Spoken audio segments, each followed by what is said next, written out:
सिद्धेभ्यः ॐ नमः सिद्धेभ्यः ॐ नमः सिद्धेभ्यः ॐ ह्रीं श्रीं क्लीं ऐं मरं वं मं हं सं तं पं वं मं मं मं हं हं सं सं तं तं पं पं जं जं जीं जीं क्षीं क्षीं द्रां द्रां द्रीं द्रीं द्रावय द्रावय नमो रहते भगवते श्रीमते ओम ह्रीं क्रो मम पापं खंड खंड जय जय पदाद पच पच पाच पाच कुट ओम नमो वरम जम जम जम जीं क्षीं हम सम जम वम वह यह सह क्षां क्षीं क्षीं क्षो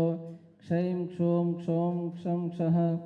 क्षीं ह्रां ह्रीं ह्रों ह्रीं ह्रों ह्रौं ह्रं रः ध्रां द्रीं द्रावय द्रावय नमो रहते भगवते श्रीमते पाद पद्म प्रसादात सद्धर्म श्री बल आयुरारोग्य ऐश्वर्य वृद्धिरस्तु सद्धर्म स्वशिष्य परशिष्य वर्ग प्रसिद्धंतु नः ओम वृषभादय श्रीवर्धमान पर्यंत चतुर्विंशत्यरंतो भगवंत सर्वज्ञ परम मंगल नामधेय अस्माकं अभिषेक करने वाले सब श्राव श्राविका नाम चतुसंग उपसर्ग निवारण यह मूत्र सिद्धिं तन्वंतो सद्धर्म कार्येषु स यह मूत्रं च सिद्धिं प्रयच्छन्तु नः ओम नमो रते भगवते श्रीमते श्रीमद् पार्श्व तीर्थंकराय श्रीमद् रत्नत्रय रूपाय देवी तेजो मूर्ते नमः प्रभामंडल मंडिताय द्वादश गण सहिताय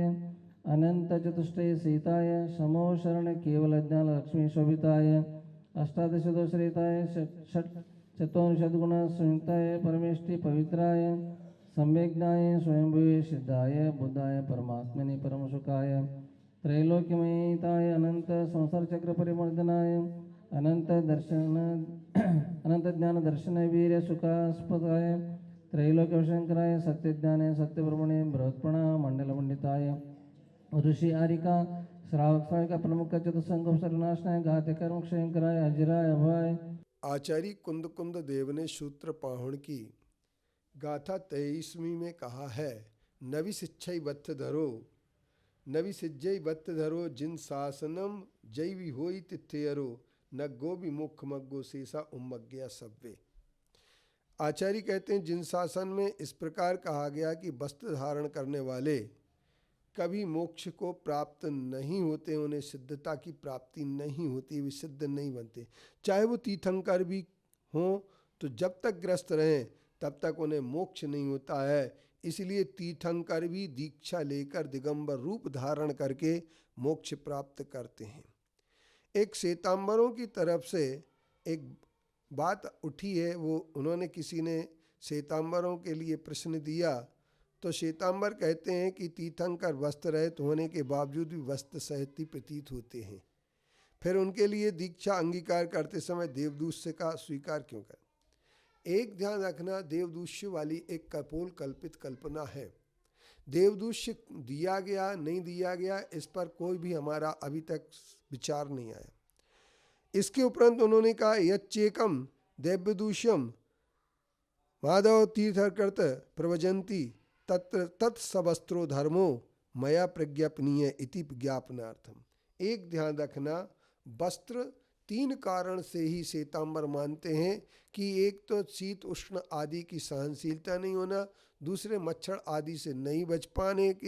बचाने के लिए, तीसरा लज्जा को ढकने के लिए, और लज्जा को ढकने के लिए यदि वस्त्र को धारण करते हैं तो ये ध्यान रखना, पात्र और इसके उपरांत एक वस्त्र सवस्त्र धर्म और पात्र धर्म की प्रूपणा के लिए तीर्थंकरों को भी वस्त्र और पात्र का बताने में ये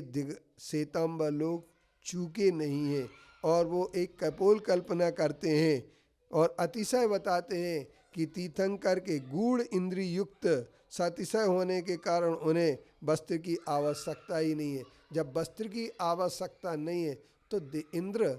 इतना बुद्धिमान होकर के सूत्रों का पाठी होकर के, जबकि आचार अंग सूत्र में भी नग्नता का वर्णन मिलता है। इसके उपरांत एक सुबोध प्रकरण, जो सुबोध प्रकरण लिखा हुआ है आचार्य हरिभद्र जी के द्वारा, और उन आचार्य हरिभद्र जी ने उस सुबोध प्रकरण में एक गाथा स्पष्ट लिख दी, जिस गाथा के माध्यम से यह पता चल जाता है कि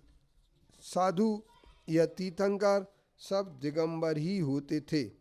परंतु इसके प्रश्न में जैसे कि भीषण व्याधि को होने पर किसी को तंबाकू या किसी को कोई औषधि के तौर पर अफीम की बात कह दी जाती है, लेकिन वो अफीम भी जो होती है कभी